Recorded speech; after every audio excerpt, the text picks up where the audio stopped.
Saturday here at Gen Con 2024 continues, and I've got the pleasure of meeting Gareth Ryder Hanrahan for the first time. We are over at the Pelgrane Press booth, but we are going to talk about both Moria from Free League Publishing, as well as some of your work for this company, because I'd feel like an idiot talking about some other publisher at another publisher's booth. I cleared it, it's fine. But yes, I wear many hats. We can talk about many of them. Of course. So first off, Lovely to meet thanks you. for meeting up. So let's talk about Moria. As you already know, and many of the audience knows, I have reviewed this already. There is a video review. It is fantastic. Thank you very much. I only saw the actual physical books on Thursday. Oh, wow. I'm still waiting for my copies. They should be at home in Ireland. I was going to say, I think I had my copy ahead of you then. Indeed. You and lots of the internet. I was watching all the videos, all the photos and going, anyway. I hope you like it. Please like it. Oh, well, very I much so. certainly do. Thank you very And much. one thing I have pointed out, and I pointed out in my review as well, is that kudos to you because you have filled in so many blanks of the Mines of Moria, because it isn't as if Tolkien wrote hundreds of pages about it. No, I mean, in the actual book, it's like 30 pages, like a chapter basically, where they go from A to B. And yeah, I mean, we have the canonical location, we've got the bridge, we've got Tir Mazabul, we've got the doors, we've got the Watch of the Water, all that stuff. And I was trying to find places that to add in that felt both Tolkien-esque and useful to gaming table.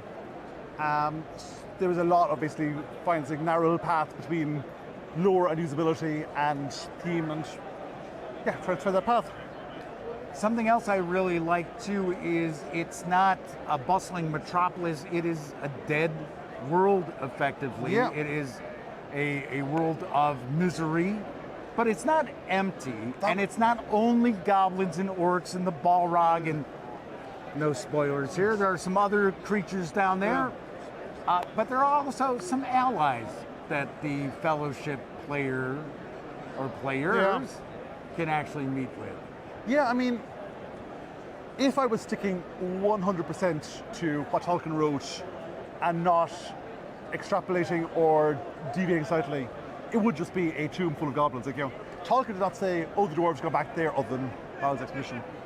But it's a role-playing game. You need things to do, you need people to talk to, you need events the players can get involved in that aren't just killing orcs and dying at the hands of the Balrog, if Balrogs have hands.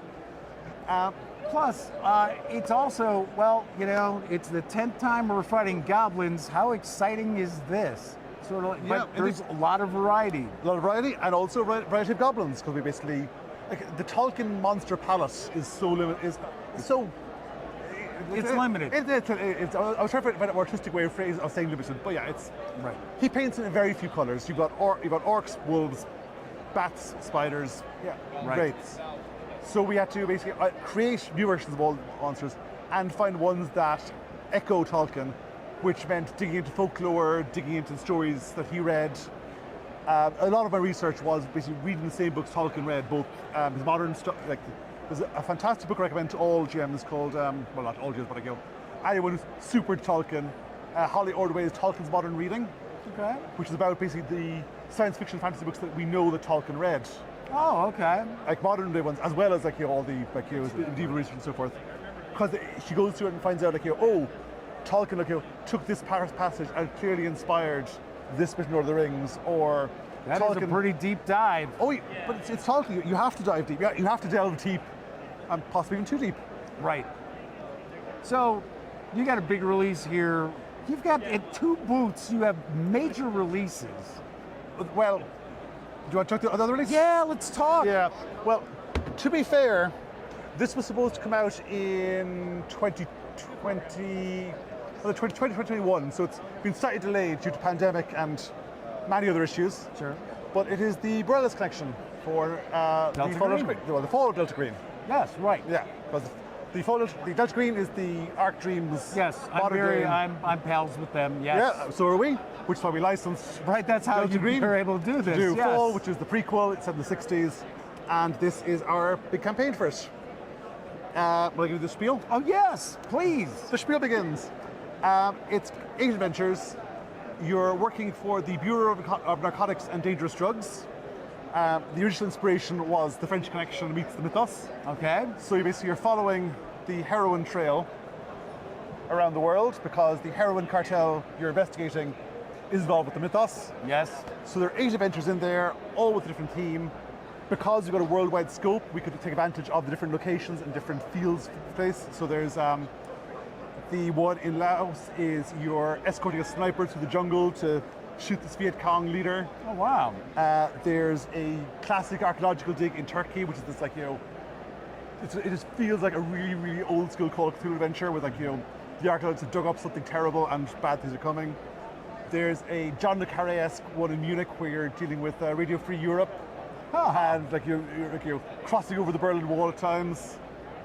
So it really does sound like it's truly immersed in that time period. Oh, absolutely. I mean, one of the adventures has to be set in May of 1968 because it involves the French student riots in 1968, which is this year of incredible upheaval around the world. But yeah, it's set basically. You have some flexibility in timing, so you can start your own adventures, but the default assumption is it's going to be from 66 to 69. Right. And it is. That sounds really cool. Gigantic. I believe you will see a review of this in the near future on the Gaming Gang. So,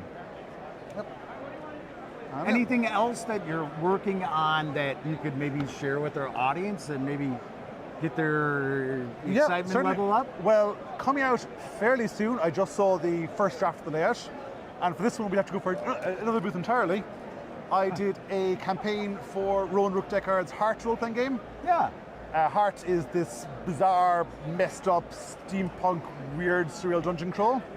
And I did a weird, surreal dungeon crawl for them, which I wrote at the same time as doing Moria, which was a fantastic approach, because whenever I had an idea that was like too weird and strange for Moria, you knew where you were going. Yeah, exactly. It was like a sort of release valve for all that random ideas. Sure. Which was, so it was really, both were really easy to write because I had a clear head for both of them. Sweet, very nice. Any final thoughts you'd like to share with the audience, Gareth? No, just I'm so glad that Moria has been received well. As I keep saying to people, it was a terrifying honor to do it because it is the Ur dungeon, the place where so much of gaming is inspired by, and I was scrolling through your review hastily, going, please, because. Well, everybody, don't buy it. No. Oh, that will. I mean, I'm honest. My reviews are honest. Yeah, exactly. I mean, I don't think one bad review is crushing. It was a 9 out of 10. I thought it was fantastic. Thank you very much, and I'm glad that I managed to hit that marker to a degree. So, thank you very much. Well, thank you for taking time out to talk today. Always lovely. Here at Gen Con. Very nice to meet you as well. Indeed, in person, finally.